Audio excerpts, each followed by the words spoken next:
Ce qui se transmet d'une génération à l'autre, c'est ce qui est destiné à fonder la vie des générations futures, ce qui a suffisamment d'importance pour ne pas être oublié. Bonjour, je m'appelle François Quinard, je suis libraire et imprimeur, éditeur typographe à Charleville-Mézières. Donc je tiens la librairie Arche Libris, place d'Arche à Charleville. Et donc je suis la 7e génération d'une vieille famille d'imprimeurs ardennaises. Mon aïeul a commencé l'imprimerie à quelques centaines de mètres d'ici, dans le vieux Mézières, en 1830. D'une génération à l'autre, la tradition désigne une sorte de transmission qui s'opère à travers le temps. La vie d'imprimeur, moi j'ai commencé à travailler, là, à bricoler dans le caractère typographique, dans le plomb, à l'âge de 7 ans. Donc la transmission, oui, je sais ce que ça veut dire. Particulièrement, mon grand-père était donc le patron de l'imprimerie, mais j'étais passionné par un ouvrier, un vieux typo de l'imprimerie qui m'a vraiment appris le métier. À votre avis, quelle est l'importance, les enjeux et les difficultés que soulève le thème de la transmission du savoir-faire ?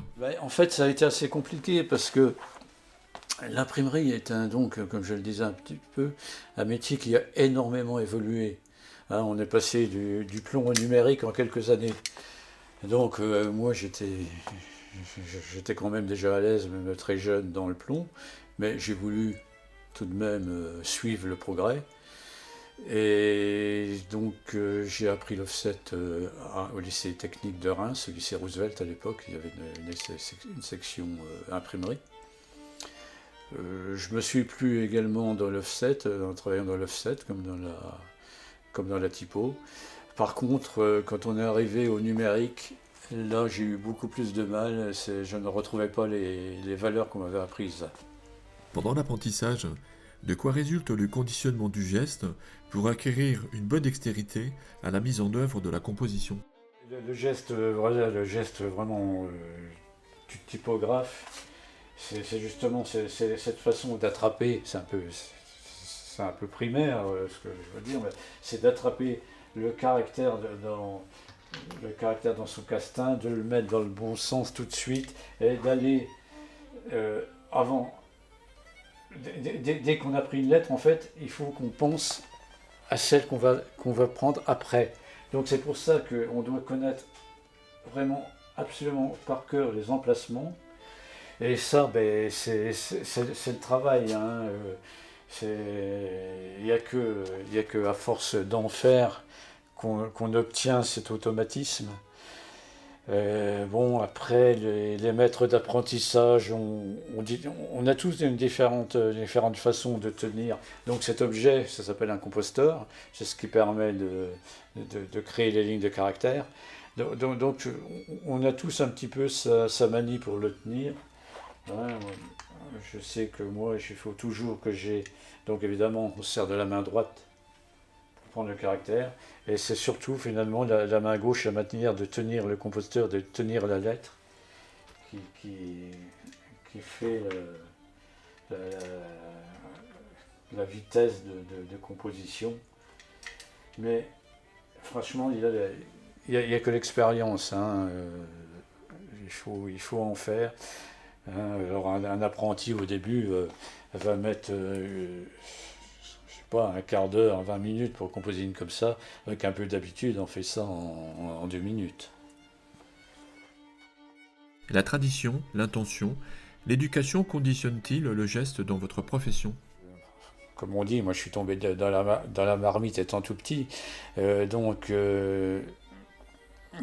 à peu près l'âge de 7 ou 8 ans, j'ai commencé à travailler la typographie. Mais la typo, c'est vrai que c'est tout un univers. Il y a son langage. Hein, il y a un argot. J'ai quelques livres là d'ailleurs. Il y a un argot des typographes. Il y a un vocabulaire de métier. Vous pouvez nous en donner quelques exemples là ? Oui, Oui, par exemple, là, vous voyez, je suis en train de composer un texte. je tombe sur une lettre qui n'a pas été remise à sa place. Ça s'appelle avoir du mastic dans la casse. Que se passe-t-il lorsque le savoir-faire traditionnel ne peut plus se transmettre faute à l'évolution moderne des procédés d'impression, de composition ou tout simplement de rentabilité?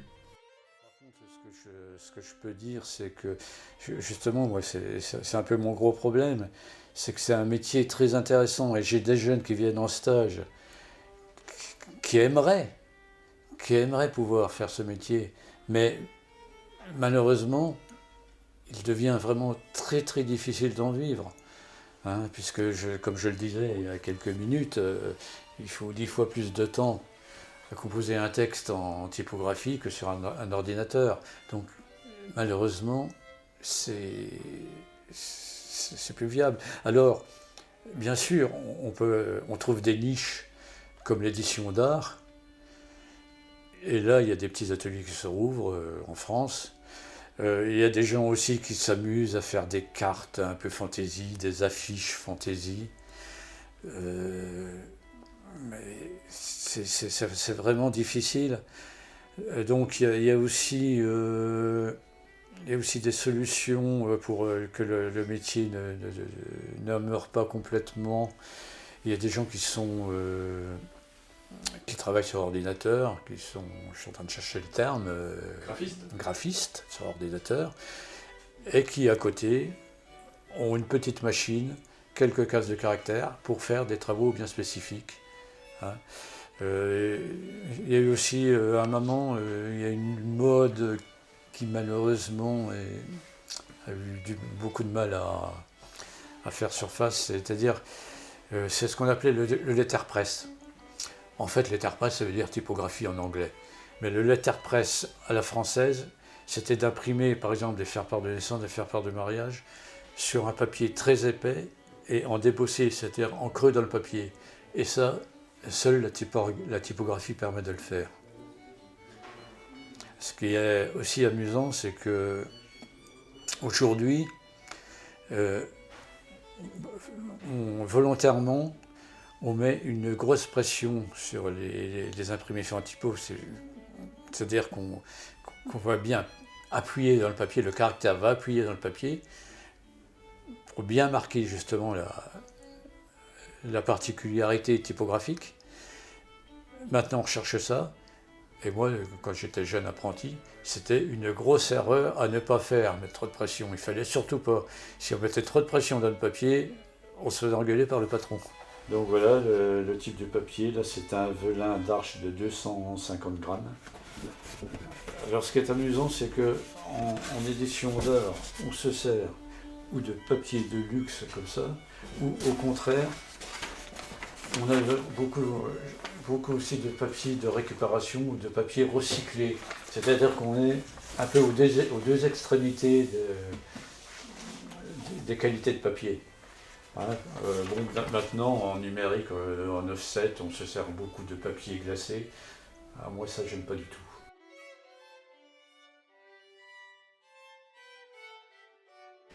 Sur cette partie de la machine qui s'appelle la frisquette, et là, je vais simplement poser la feuille dessus.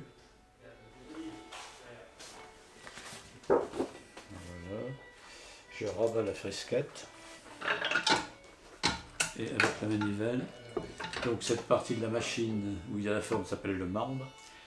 Avec la manivelle qui a sur le côté, j'amène le marbre sous la platine de la presse. Et là, je vais presser. Cette poignée s'appelle le barreau. Et je fais ça. Je tire le barreau, d'où le terme tirage. Le tirage, quand on tire à 100 exemplaires, ça voulait dire qu'on tirait 100 fois sur le barreau. Donc je ramène le marbre, j'ouvre la fresquette, et voilà. Là j'ai imprimé cette petite affiche. Alors vous voyez, en typographie comme dans la langue française, la ponctuation c'est quelque chose de très important. Donc là je me suis amusé à faire deux petites lignes C'est le texte elle-même, mais la signification est complètement différente. On mange les enfants ou on mange les enfants.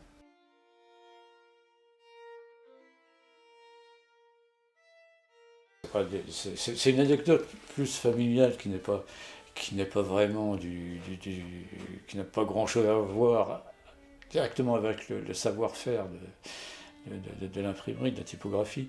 C'est une petite anecdote d'entreprise familiale.